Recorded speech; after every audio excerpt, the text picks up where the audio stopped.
Good morning. In today's video, I'm going to show how to rebuild a set of Stoptech brakes. These brakes are awesome. I love them.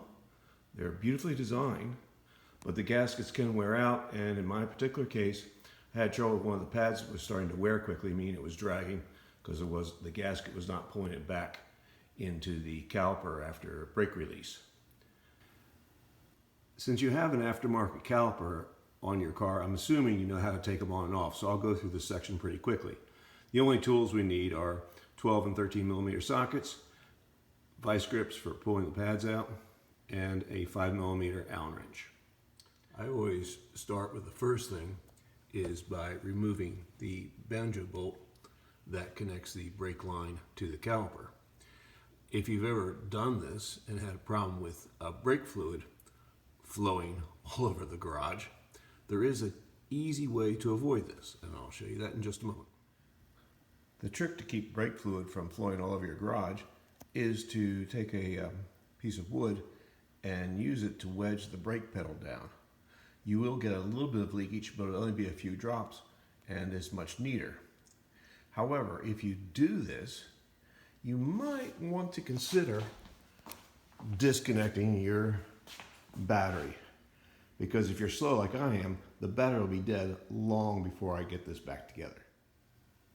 One big problem I ran into with trying to rebuild these brakes is that I could not find online a good source for the piston sizes.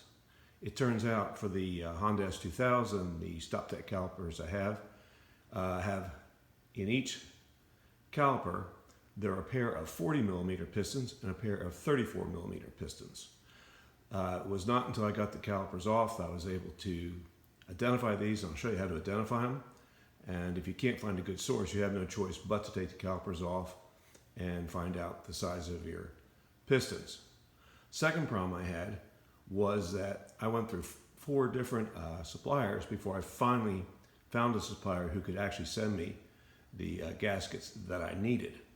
All the others said yes, they had it, and 3 days later I got an email saying, nope, sorry, don't have it, but we'll have it in a couple months, which was no help at all. So if there's any way you can find out ahead of time what size your pistons are and order the gaskets ahead and have them in place, ready to go when you take the calipers off, it would be a huge help.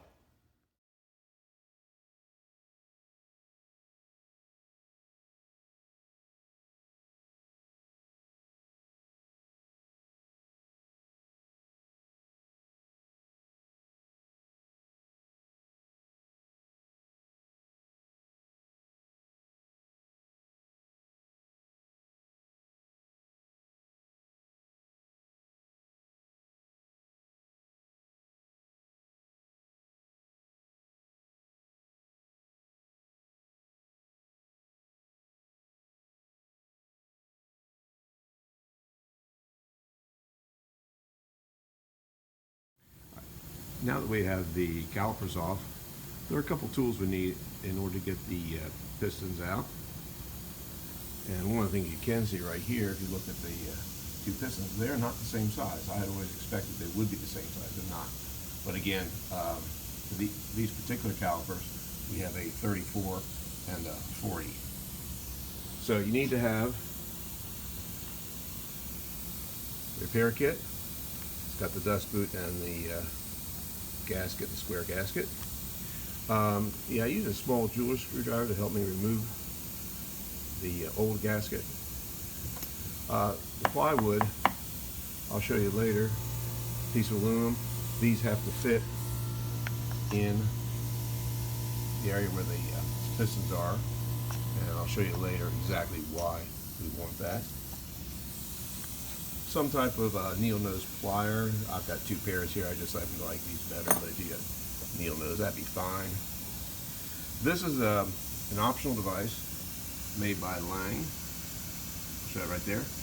This is a huge help in compressing the pistons back in. You'll see me use that. You can use C-clamps too. That's not a half-tube tool, but this is a half-tube tool, and that's compressed air line, and I've got mine set for 80 psi. It seems to somewhere 80 to 100 you'll be fine. but to have the rubber tip so that you can get pressurize the calipers to blow out the existing pistons. And last, paper towels. Lots of paper towels. You will be getting brake fluid all over the place, and it's nice to be able to quickly wipe up and continue on with your work. Alright, so when you remove the pistons, there's usually you're very specific about which piston you want to remove because that's the one you want to repair. In this case, I'm wanting to remove all the 40s because I had previously repaired all the 34s in this. So I'm going to place this block of wood here. The reason for this is we're going to be using compressed air, and it will drive this piston out. When it comes out, it's rather dramatic, and I want to hit something soft rather than something hard. So plywood is as a kindness to the piston I'm going to remove, and I'll show you later exactly what happens when you don't use that, as I found out the first time I did this.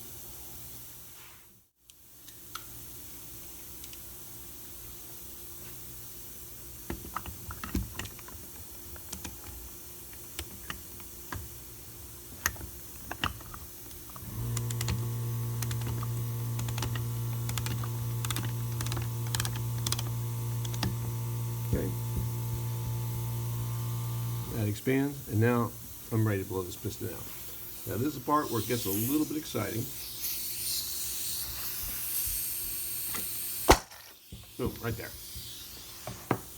So, the point I'm making is when I blew that piston out, it hit here very hard. And the other thing I wanted to show you is that when you look at the piston now, if you can see it, it's upside down, but it says 40 on the bottom. That's how you can tell what size your pistons are. Obviously, if you didn't want to go so far as to blow anything off, you could just remove the brake pads while it's still in your car, and with a light and a mirror, look in and see what size your pistons are, so you can go ahead and order your gaskets before you get to this point in your repair. The first time I did it, I misguessed and had to put everything back together without doing a single improvement.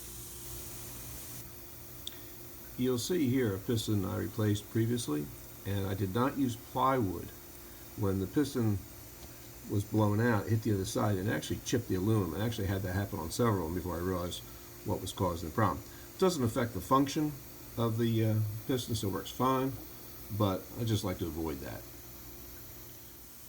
Okay, the dust gasket will always come off when you blow the piston out.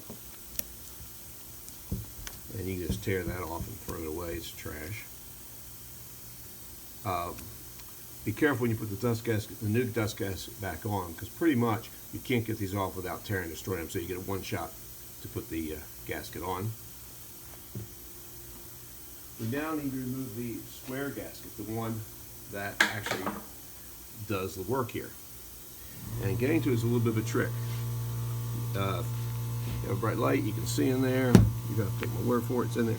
I use a jeweler's screwdriver to pry it up. Now I am ruining the existing gasket. Of course, the whole reason I'm replacing this is because these gaskets need to be replaced. And this part is a bit of a trick.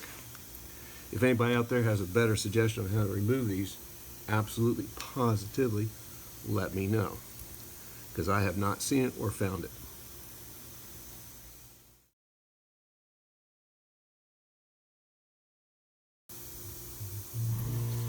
Okay, now you can't see it in here, but I've got it out a little bit. Once I've got a little piece of it out, it is easy to grab a hold of and take out. In the past, I've actually needed to use a needle. Notice here I was able to just do it with my fingers, so no big deal there.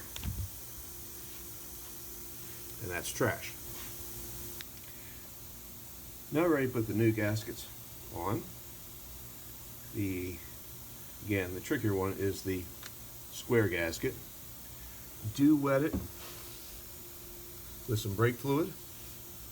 There's usually plenty of brake fluid. If you look here, there's plenty of brake fluid, no problem. No shortage of finding brake fluid. And then work it back into the slot. And this just takes a little bit of time, not rocket science. The good news is that it's a very positive seat. Once it does go in, it is definitely in. You just work that in with your fingers.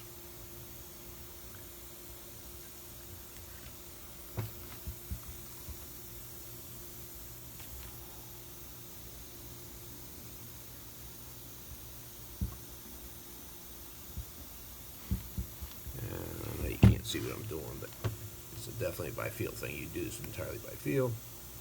And then just check. Feels like it's in all the way. It is. It seats really nicely.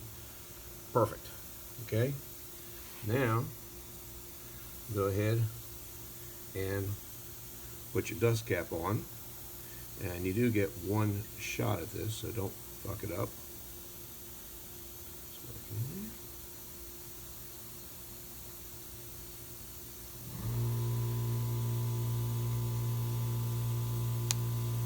Very nice. All right, now everything's wet. The gasket's wet in here. Just take it, line it up, and with finger pressure, put it in as far as you can.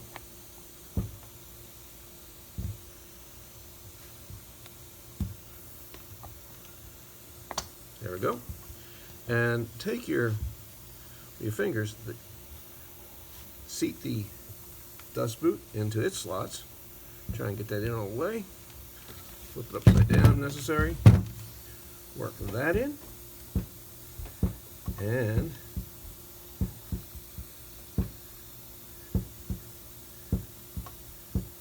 now, after I wash my hands off, because I'm trying to minimize getting brake fluid on everything here in the basement, I'll be right back.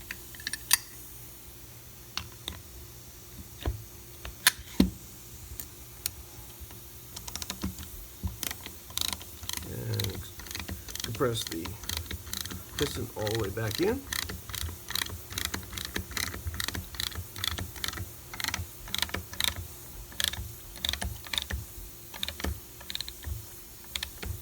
And while I'm doing this, I am squirting brake fluid all over the place, hence all the newspaper.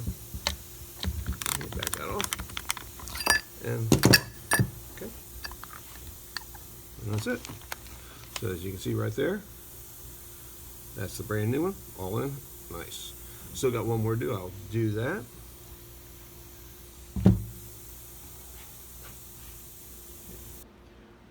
Once you got the calipers rebuilt, just mount them, bleed the brakes, and I hope to see you all at the track. Thank you very much.